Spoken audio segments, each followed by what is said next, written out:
Hey, everybody, this is Clint, your host of Business Aspirin, and today I have with me David Vobora.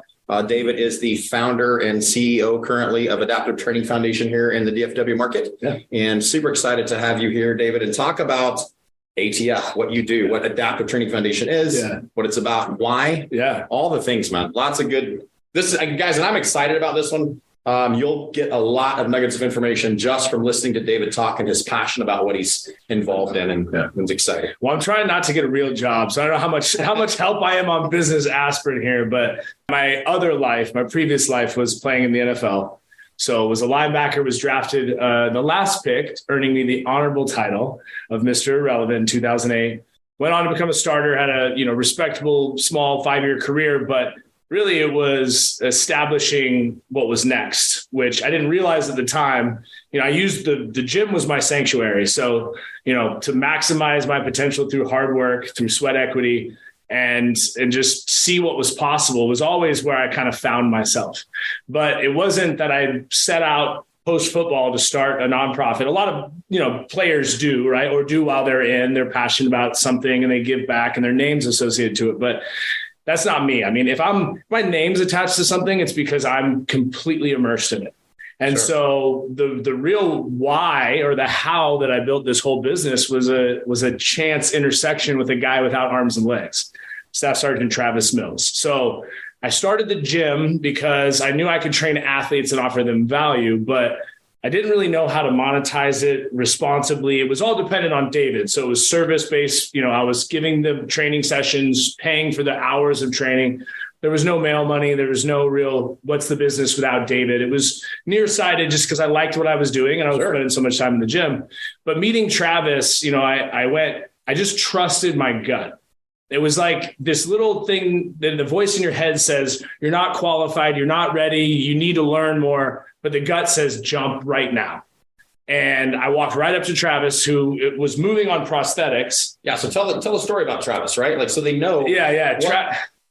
What I'm hearing right now is you met some guy named Travis, right? But they don't know the whole backstory. Just because I know the whole backstory about Travis, we need to tell them what's the backstory. There's 5 living quadruple amputees that were combat injured. So Travis essentially stepped on a bomb and an explosive device in Afghanistan, and kaboom. Immediately on impact, lost all 4 limbs. They tourniquet, got him some life-saving medical attention, went through some crazy medical interventions, but eventually was a living, breathing human without arms and legs. And I was at a surprise birthday party for a Navy SEAL friend when he walked in, and it was just clear to me that everything in me was moving toward him, even though I had no idea what the hell I was going to say or do. And I walked up to him, and what came out of my mouth was, dude, when was the last time you worked out? And he said, I don't want to make you feel like an a-hole, bro. Like, look at me, work out. And it was like, hey, look, I know your physicality is different today, but that's still a part of us. We have to tap into that, I think, personally, to figure out like how we redefine our lives through different seasons of life. And he said, look, do you have experience? And I very sheepishly said, no, man, but I'll train you like an athlete. And I think that's the thing. There was this commonality between, especially, veterans and football players. Like, they kind of wanted to do what I did, and I kind of wanted to go hook and jab with bad guys. So there was a bit of respect. And through that, he came and I watched 2 things happen. One, his fear of embarrassment, of falling and not, us not knowing what to do. We used that as a mechanism of training. So it desensitized it, got more confident. Sure. But then also was everybody in the gym, suddenly their pinky toe wasn't sore. They all went, oh crap, wait a minute. This guy's putting out and doing these 100-pound sled pulls on short prosthetics and getting after it. Like, I don't have an excuse. So I realized, well, okay, there's a void post-rehab. Cash runs out, insurance runs out. Like, where do people go once they've been deemed cleared medically? And also there's a need for all of us to, with perspective, realize that like, man, it's not about what we can't do. It's about focusing on what we can do and doing it with purpose. So in this short period of time, I had 2 veterans, then 10, then 20, then civilians, people with traumatic injuries from car accidents, neurological disease, Parkinson's, MS, ALS, all kinds of stuff. And I realized, man, you do some research, there's a huge population of people that are largely ostracized kind of by the medical community. Sure. So we created... The clinical side stops, right? And they're like, Yes. We can't do anything more for you. You're going to be in a wheelchair the rest of your life. Yeah. And that's a scary place to be when you're like kind of just marginalized, told like, take your pills, take your disability and just like exist, but don't really contribute. And I'm like, what? Like, these are people, I mean, frankly, this work's been going on for 10 years now, but right around COVID, it was like a great person to look to as any of our athletes, right? Like they had the rug pulled out from under them, their whole life turned upside down. Maybe they lost legs, maybe they are in a wheelchair now. But, when everything seems to be rocking, like there's something to learn from people who've been dealt a scar and then proof that they can overcome them, not by regrowing legs or, again, running in prosthetics, but going beyond what the thing is that tried to keep them from growing to their maximum potential. And I think that the gift that a lot of these athletes is the hand that they've been dealt. It's not the gift they wanted. It's not the gift they asked for. Yeah. I had that same conversation regarding Michaela on a plane yesterday. And she's aware of this. Like Jen and Michaela both talk about, and who we're talking about now is a cheerleader who had an accident and is now quadriplegic in a wheelchair, one of our athletes. But what a shitty experience to go through. Mm-hmm. And a beautiful thing at the same time. What it has brought, the experiences, the opportunities, the meeting you, the connections, the things that have opened as a result of what takes place in the lives of these athletes is unbelievable. And I think that's something, but like you and I live for the perspective where we go, look, today we're speaking to someone that's down in the pit. And you're like, look, today it doesn't make sense. Stop trying to figure out why or what for, and just do what you can with where you are and what you have. And even if that's just a conscious deep breath and remind you that you're alive, like everything's temporary. And the nature that things can both improve and also could potentially get worse is why we need each other. It's why we need each other. It's for me to understand. I mean, Clint, when you went through your recovery post-COVID, right, after being in the hospital for months you don't know when, but life is going to slap you around. It will provide the curriculum. But if you suit up and show up pretty soon, you can start to see that there's a pattern. And each time that you come up to the next, it's like a video game. You beat the last boss. There's a little nugget in there that's going to help you for the next boss, but you don't realize it until you're fist and cuff with that next one. And then you're like, oh, wait a second. This is all for me and it is all part of the process. I just have to not resist what it is and step into it as if I'm built for it. Yeah. If people like acted as if they were qualified for the moment, holy crap, think about what's possible. Because a lot of it's just the fear that keep people from acting. Absolutely. Absolutely. Like Justin, like we've been going at it for maybe 4 minutes now, maybe 5 minutes. And there's tons of information on what you said. And I want to kind of circle back to part of that. One of them is Travis said, are you qualified to do this? So no, you weren't. Right. So the things that I picked up on that I want to kind of talk about. One, are you qualified to do this? Two, something caused you to act. There was something that made you go, I'm going to move this direction. Yeah. And let's talk about those two things first, then we'll jump into some of the others. But to your own admission, you weren't qualified to do what you were about to do. I didn't even know an amputee, much less a quadruple amputee. Yeah. So right out of the box, of course, this fits you perfectly, knowing you. Right out of the box, we're going to start with somebody who's missing all four limbs, who like legitimately is a physical specimen. Yeah. Travis is a big beast. Yeah. And so to go in that market, and guys, I hope you watch this podcast and start checking out Adaptive Training Foundation, because this is what I do, the business side, so I can help people like David do what they're doing. But you're going to get to see that passion that is David and what he does. So this makes a ton of sense to me, right? Is that you just engaged him, and here Clint Bruce tell the stories funny and unique too. Yeah. You're not qualified. So what does that say to someone who is trying to get out of, like, people don't just start business because they want to start a business most of the time, right? There's something they're trying to get out of, something they're trying to get away from, something that has happened in a previous life that says, I need to do this. If you're not qualified, then what? I think it's about being bold, but thinking about being disruptive, right? Disruption is great in most marketplaces, right? Volatility can create great market entry or blue ocean thinking for new iterations of products or services. But I like the idea of people connecting through each other's humanity. This is why I always say that the quickest way between two people is a story, right? Sure. So maybe the disruption is that you go into that, sales call, sales meeting, sales opportunity, fill in the blank of whatever sector of business that you're in. And you dare to be more disruptive than you normally would, a little bit more confident. Again, I wasn't saying, I wasn't lying about something to try to feel more qualified or being arrogant about anything. It was just looking someone in their eyes and telling them that we were going to figure it out. And when I believed it, he believed me too. So there's a little bit of this like confidence that bet on yourself, be bold, and be willing to disrupt what this person that you're communicating with is used to, right? If they're used to the classic pitch deck, don't use it. Decide a different way. I think that it boils down to this, and this is really my take on leadership. It's, look, if you ask people to have this behavior for this result, you have to do it over and over and over again. If you can rise above that, create an experience that changes a belief, that will shape the behavior and then change the result. You do that one time, then all of a sudden that person's a leader in their own right? So in business, you're not necessarily trying to get 1 million followers day one. You're trying to get the 10 that lead to the 100 that lead to the 1,000. But say that again, because that applies to your staff. Yeah, that's a brilliant point. Yeah, it's a really key point. If you just do those things that way, then your staff then becomes a leader in their own right as they go. And they should disrupt in their own way. Yeah. Right. Like if David's voice or vernacular is, as you hear right now, if somebody else tries to be that, it'll be ineffective and inauthentic. Sure. So that person on the receiving end, they're going to smell the BS from a mile away. So it's like your version of, I hear stories about Steve Jobs or people that had this resonant magnetic force, almost like Star Trek, where like they could read your thoughts and they knew how to position you when it became your yes. And you're like, what just happened to me? You know what I mean? Like I just got totally lost in this very like hypnotic conversation. Well, that person, they may or may not have been selling you something, but what they were doing was making you believe that what they had to offer you provided value. And that's beautiful. Value, right? Provide value. If it so involves a credit card or otherwise, then fine. That's the last thing that you actually, orchestrate, or the last step that you step forward to. I think most of it is making it undeniable why you are going to create an experience that's going to be differentiated in the market of what they're used to. Sure. And so in that vein, right, like you've got to immerse yourself in the culture.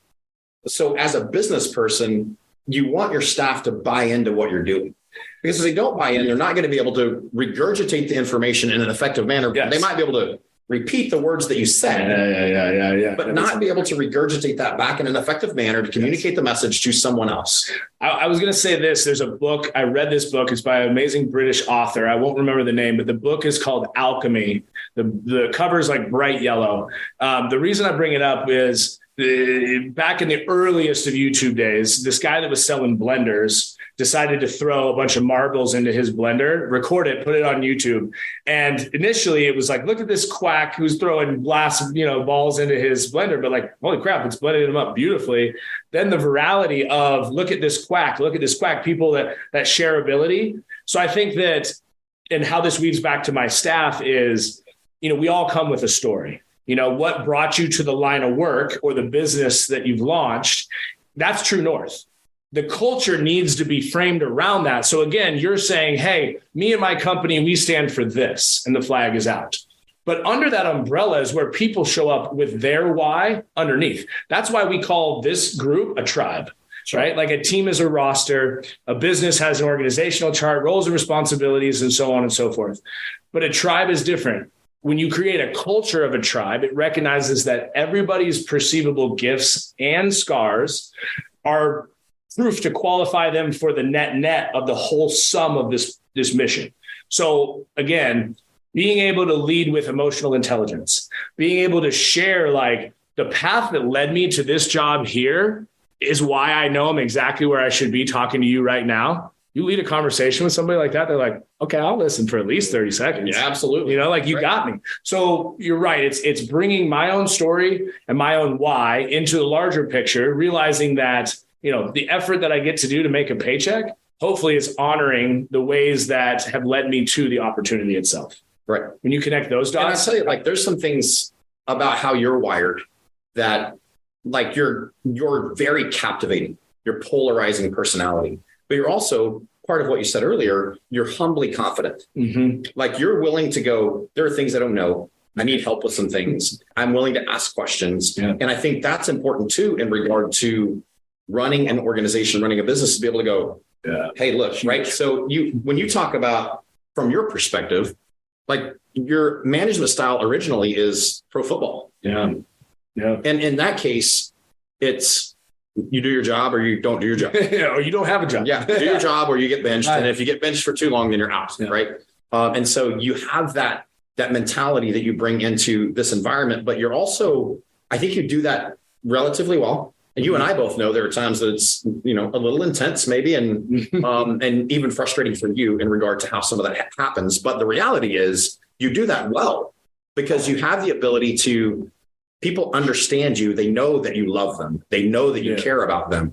And so you have that ability to kind of bark at them occasionally and bring that style in. So let's talk about that for a minute in terms of like pain points that you have had in starting Adaptive Training Foundation. And not just even in starting, but along the way, operating it. And we can talk about COVID and what it means to a 501c3 when the world shuts down. Right. So let's talk about some of the pain points, right? If you were to think about them, what are early pain points you experienced? And then we'll move on into some other pain point sides of that. Early on, two things. First, it was startup mode, right?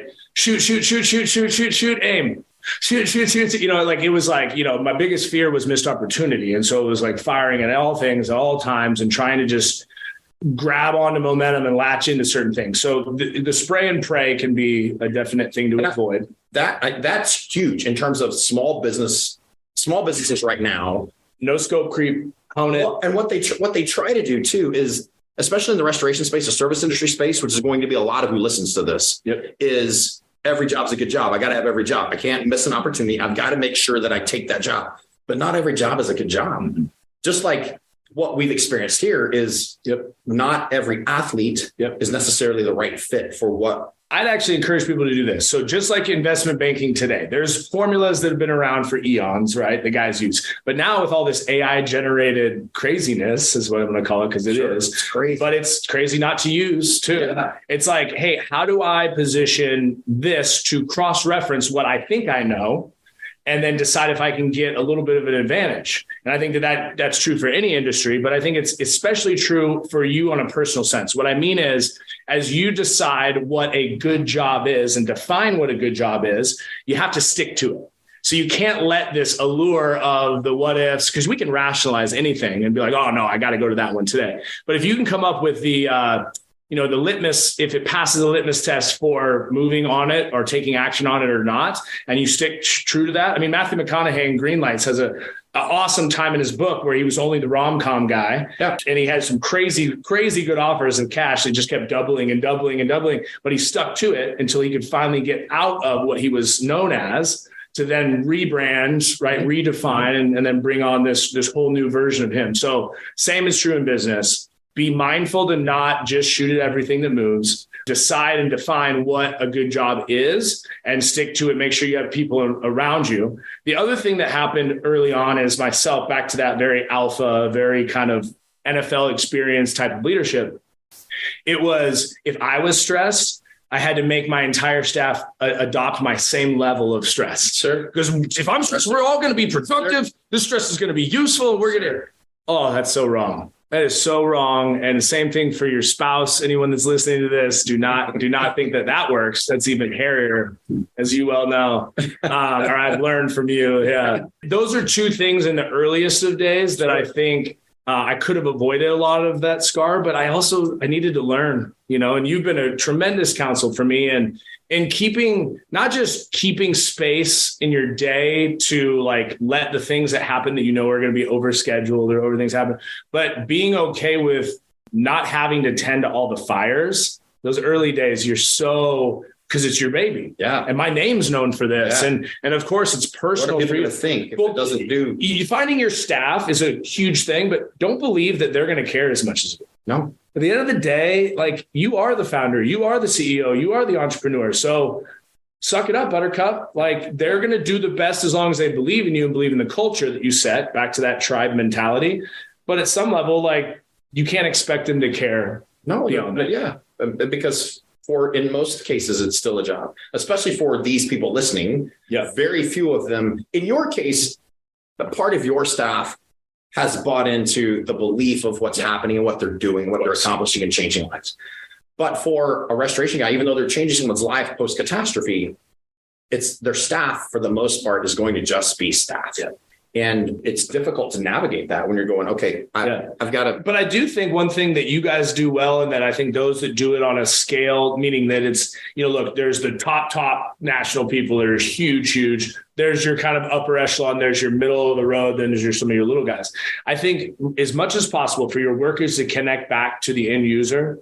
And we had a termite thing last week and you had your guys out here, but that's amazing. And when those guys come here and see what we do, right? So back to the point is, if your employees can't reckon with or aren't frequently reminded that they're making an incredible effect in someone's life at a very critical time, then they probably should get in another line of work.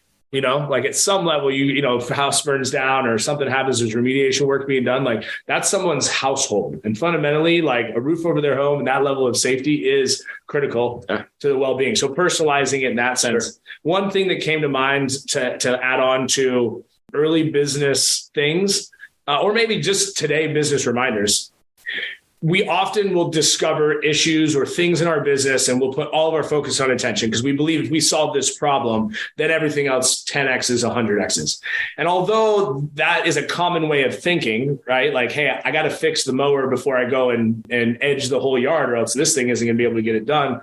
I think that too much time and focus is spent on the actual kind of orbiting these issues rather than going, hey, that is an issue today, but I'm going to step aside and focus on what's working and see if through that attention and focus on the things that are working, if a better pathway to solve this that is more time efficient, is more cost effective, and is maybe not, if you're truly at a bottleneck, maybe you have to focus on it. Sure. But if not, you'd be amazed how many things kind of work themselves out. Sure. And you mentioned it earlier, and I will attest that we did the same thing on the job doc side is you wanted to have so many things right before you actually did it.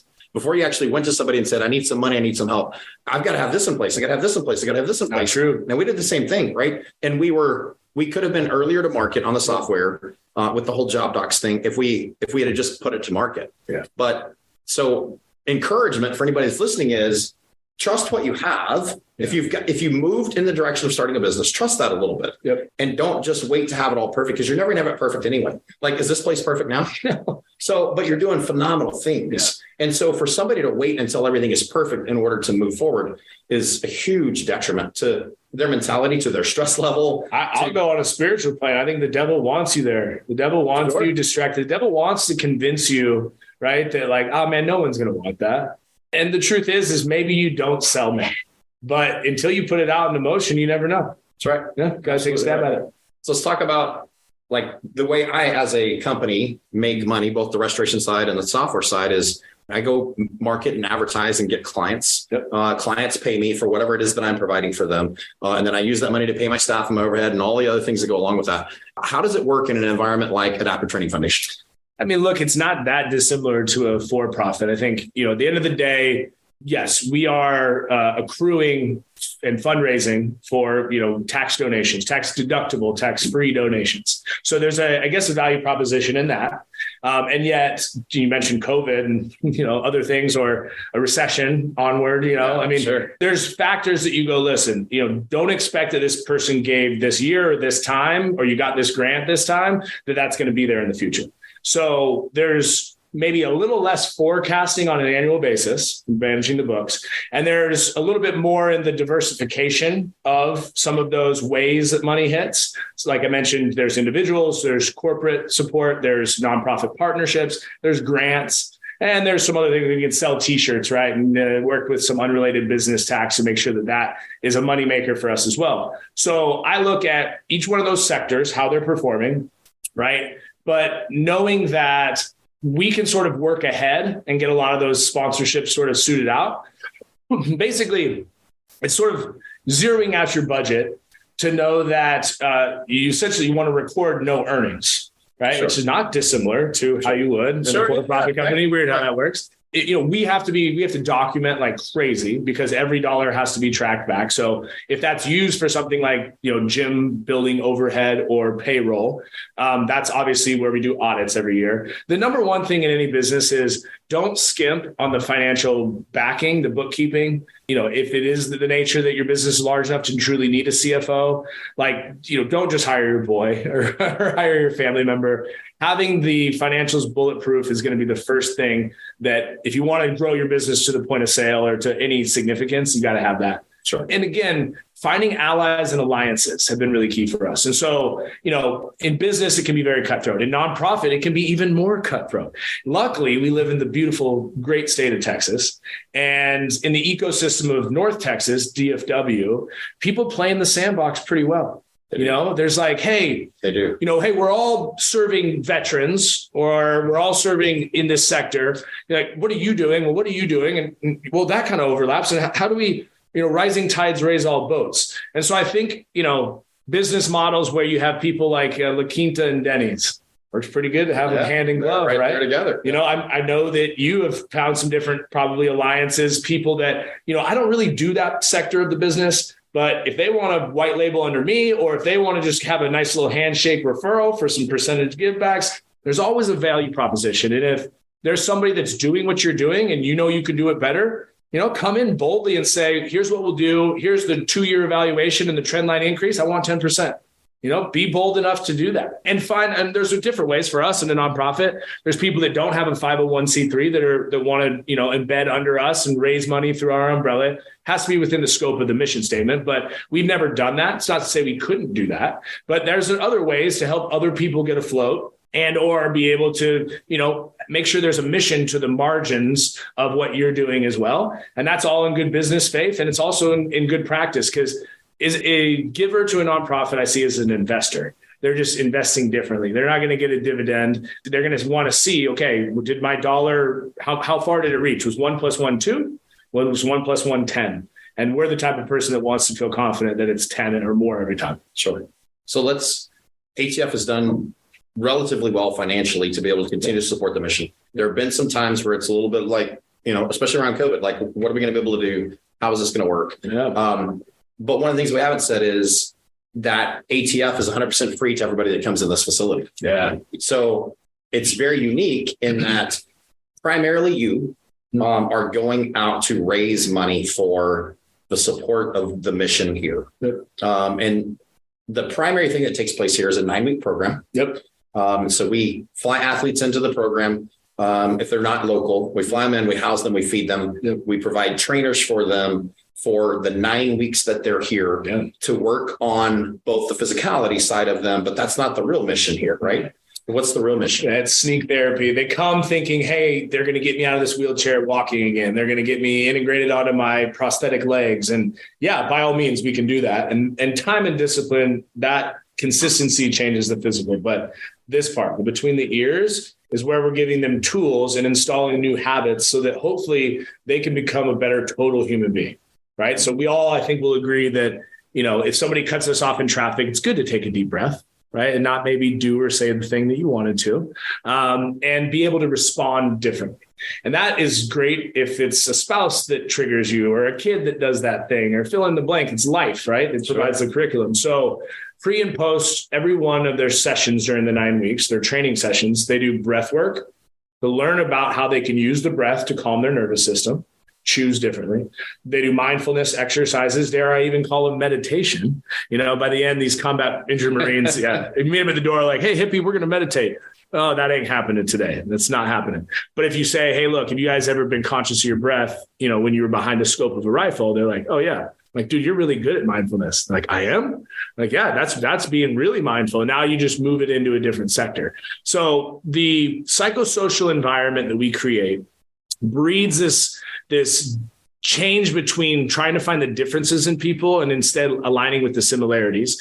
And maybe the similarity, like you could have a black and a white dude, right? One was a veteran, one was a civilian, one is an amputee, one's a spinal cord injury, one's gay, one's straight, they could be on paper as drastically different as possible.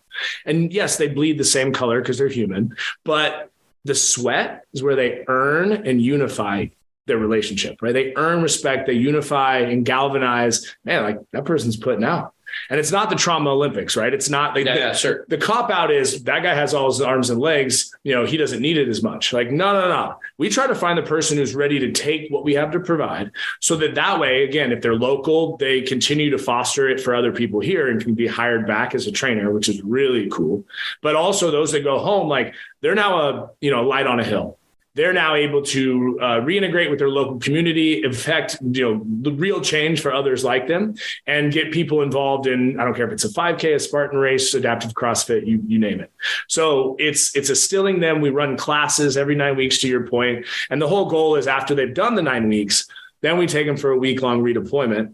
Adaptive skiing, snowboarding, surfing, mountain climbing, whitewater rafting, fly fishing, you name it. But those are cool sports and recreational opportunities. So now they can look at, gosh, I can't regrow my legs, but I kind of love sled hockey.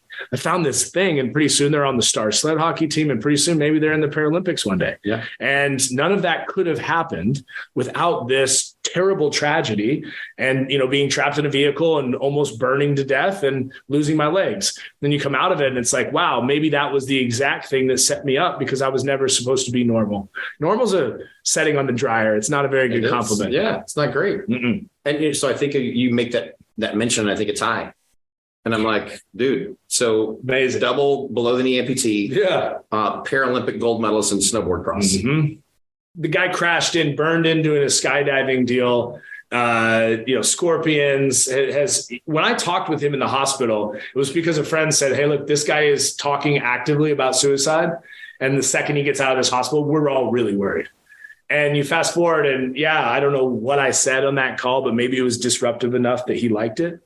It's amazing when you just kind of walk up to somebody seemingly in pain and go, tell me the story. Because once they start to tell it, I think they begin to free themselves of it, or at least you can see where they're attached emotionally to it. You can be a little bit curious, ask a little further. Then eventually it comes to the moment where you go, okay, I understand what has occurred, but that now leads us to what is happening. Like, what are you doing with it, about it, for it? And Ty was one that quickly, when he came in here and trained, you could tell he was an amazing athlete. Got on the ice with Marty Turco. Clint teed it up with a Stars legend for him to go skate. Hadn't skated in, much less without legs. Yeah. Look, skated better than I could have. Goes on to, win gold and bronze in the last Paralympics. And he jumps out of planes, does the flight squirrel suit thing or bird suit thing. He lives on a sailboat. He surfs way better than I can. It's humbling because we'll say things in here like, I'll try to show an athlete that doesn't have legs how to do something. And I'll be like, God, it's really hard with legs. And they'll be like, oh, I'm sorry. I'm sorry about your two-leg able-bodied ass. Yeah. Your toe hurts. Okay, thanks. I wish I had toes. But those are the people I want to be around. It's like, and that's part of what I hope people hear in all of this is that passion.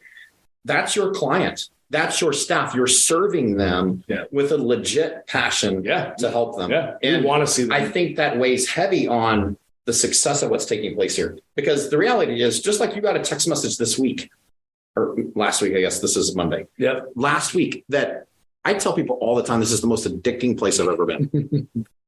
Guy comes in, been trying to have some conversation with him, gives a pretty decent amount of money to support the mission, and then comes in and gets hooked. And now he's like, oh my God. And I wish I could have that passion inside my staff to have that same feeling and same culture around everything. So that if somebody ran into any of the companies that I'm dealing with, that they would go, oh my God, this is a place that these are amazing. And so we try to do that. Like, I try to care for my staff the same way you do. I don't do it as well. But I think here's one thing to note, though, about you and the way that you do things. It's like, no one knows about this, but last Friday night, we had a thing for first responders here at the gym that we opened up the gym space that you orchestrated, because there's been a lot of difficulty in the mental health sector with our first responders here in DFW and everywhere. And, I brought it to you as passion to like, look, we do what we do, but I can't turn a blind eye to some of this.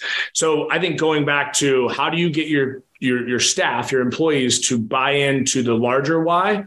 Well, Mr. Restore is a huge supporter of us, but also like the stair climb. The 9/11 stair climb that we do every year, like Mr. Restore is huge backer in that. The reason I'm saying that is like when you fly the flag and you participate in all the things that you say are important to the company and you're really there and your kids are there and your wife is there and all that, they see that and feel that. One, I think if nothing else, it establishes some goodwill that he is who he says he is. But also I think it gives them an understanding that like you can show up and punch the clock, you can do your job and execute. But like I'm looking for those people that want to be a part of the movement. And the movement is, it calls to more of you than just I did my job today. Sure. And hopefully that gives them a way to hit the pillow feeling like they're part of something that is also moving the needle outside of a P&L. Sure. I want to be cognizant of your time. So we're close to that time. There's two things I want to ask you. The first one thing is still, what is something that you wish you knew when you started what you were doing here? I think I wish that I knew, I wish that I trusted that God is going to orchestrate the timing, that I don't have to question whether I'm doing it right or doing it the best way possible. I think just knowing that you're human and that like I'll give a perfect example so I can build it back into a story. So my first time meeting Howard Schultz, Starbucks, CEO, president, chairman, billionaire. My wife and I had flown to Seattle and I had a $2 million ask. It was perfect. He would have been an idiot to say no, right? Like I just know we're leaving Starbucks HQ in Howard Schultz's office with $2 million. I did not get to make that ask. And in leaving the building, my wife could tell I was kind of upset, right? Visually, like, what? You okay? I'm like, no, I'm pissed. And she looked at me and she said, I just have a feeling that God's going to make this so much more important than what that $2 million would have done. And at my time, I'm like, well, I could think of a lot of things that $2 million could have done. What can it do? Mm-hmm. And you fast forward, he does this little 6-minute upstanders. If anyone's watching this, you can search upstanders, a warrior's workout. And you'll come up with a 6-minute piece. That piece got 100 million views in like a week. Obama flew myself and the Marine featured in that to the White House. Met with the Secretary of the VA. Met with Obama. You go on Ellen's show. President Bush comes to the gym. Like all of this happens in like 4 or 5 months. And then I was getting hired to speak at JP Morgan, at Boeing, at American Airlines, all these. And all I was doing was proudly stating and passionately sharing the work that we were doing and the effect it was having. And pretty soon corporate, hey, what do you guys need? Well, I need a 3-year sponsorship and X, Y, and Z. I need airline miles for this. So knowing that early on, I felt like, hey, look, I just know that this is going to work and that this is going to work right now. The timing of it's not up to you. Trust that you're going to absolutely step and move toward whatever it is that you feel called to, but be okay with some of those seeds being planted, knowing that they're going to orchestrate maybe in 10 years, maybe in 5 years, but the fruits of those labors are going to show up if your intention behind them was for the fruits of your work to be known. I have a straight up truth. If it's about David, it is self-serving. If it's about my agenda, even if the intention is to help other people, but I'm so hell-bent on winning to get this done, it never's worth it to me. It never feels like the win that I wanted. And I realize that it's like, that's when my ego comes in. Sure. And I found that if I can just trust that it's like, man, this is going to happen whether or not I ever get to see it. It's like driving a boat and you're trying to look at the wake. It's like cool to get a flash of it from time to time, but if not, you're going to run into the freaking shore or run into something. Sure. So it's not about looking back to see all that you've accomplished. It's just trusting like, man, those seeds, that stuff, it's back there in the water and it's going to pop up exactly when it's supposed to. In that statement, none of us are perfect, but you've been insanely authentic through all of that. Man, which is great, man. And there's always struggles, right? Like I know some struggles and we all have them, but like, amazing how you've carried yourself through these last 10 years, this last decade of doing this. I think I've been around for almost 8 of those now. Yeah, crazy. And it's amazing to watch what you've accomplished, right? Thanks. What do you think is the single best thing that or best decision you've made? Let's look at it that way. What's the single best decision you've made in the operation, starting, continuing, whatever you want to look at from Adaptive Training Foundation? Yeah. So being in Texas early on, and it was mostly veterans. Now it's about 2/3 veterans, first responders, but people would tell me, just make it only veterans, only vets, only vets, only vets. You'll get way more funding. It's way less confusing. It's this, but I'll remember the key moment when Vanessa Cantu, my first ever civilian, my first ever female and spinal cord injured athlete. Her and one of the Marines in the earliest days, they were exchanging numbers to like get together to cook out on the weekend. And this Navy SEAL that where the place was at his shop, he like elbowed me hard. He was like, "You see that?" I said, "What am I supposed to be seeing?" He goes, "Them changing numbers." That is as critical and as important to anything that you could possibly do inside these gym walls. Like bridging the gap, because what he said next was perfect. To any veterans that are listening, hear this. A veteran can be geographically home stateside, but they're not all the way home until they have a tribe, a community, and a new ridgeline. And hopefully that purpose, the ridgeline, the calling, isn't just around veterans. Because I think you can silo and you can kind of get lost in focusing on the problems, right? Rather than what's working. I believe that early on going against that, like on paper, on business, it made total sense, especially in the early days before inclusion was even sexy, before, when there's a lot more guys getting hurt on the ground in war. And I just knew down in my gut that it wasn't the way to do it, that we needed to bridge that veteran civilian gap by inclusion and by bringing those people together. So I think that was big. And knowing that my kids growing up around this, they just to walk up to anybody and ask them their story. Like that's the magic for me. I mean, my kids have seen compassion enacted. It's an action. Compassion is a verb in my opinion. It's something that is about meeting people where they are, holding space for them, not as a victim, but allowing them to be loved for exactly the mess that they're in. That's a principle, man. That's something that is like my parents taught me that. It's something that if I do it well, then the work takes care of itself. It's being with those people and connecting with them on a plane where they thought they'd lost something and then realizing like, man, they still have it in there and they can rediscover it. And in fact, now they rediscover it with the understanding that their gifts match somebody else's needs. That's when they become this, this new human being, and pretty powerful to see. Yeah, for sure. And there's just like, there's so much that can go into this story. I mean, I'm thinking of when you're training Vanessa, there were some opportunities that popped up. That you said no. And honestly, like the majority of guys listening to this story would have wanted that opportunity. Yeah. I don't know how much you can talk about on any of that necessarily, but yeah. I mean, look, there's been times where there was opportunity to go back to football. There's been times where there was opportunity to go out to Hollywood and do some stuff. I think doors were both opened and closed, and timing that was discernment because God had me doing what I was supposed to be doing. I mean, I'm blessed to not take a paycheck inside of this ecosystem.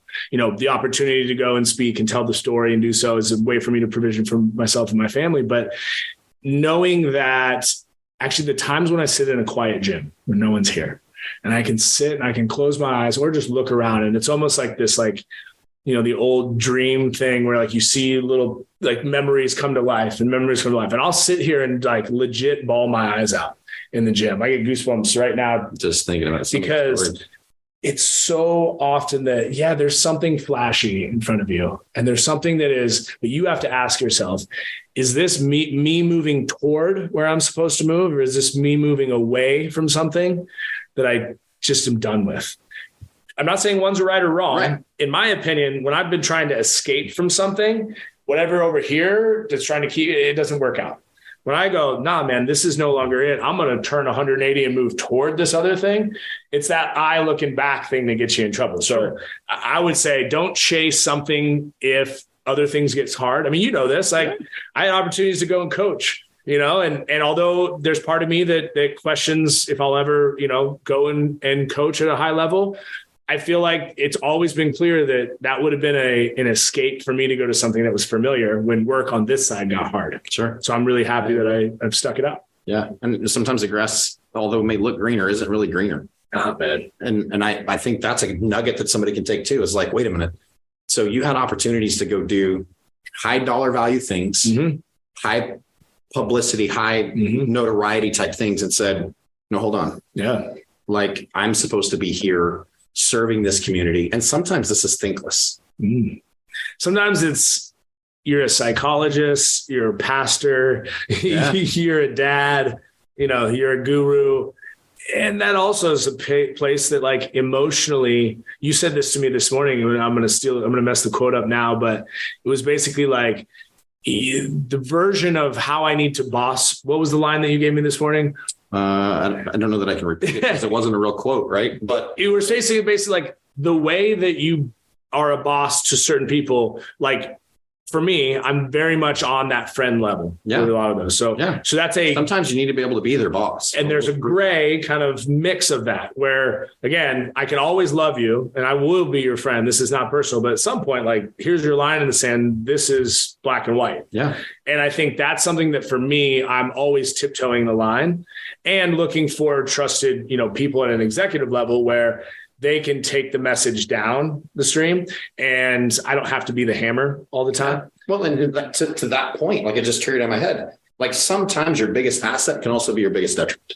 And in some level, your personality, engagement, love, like you love hard, right?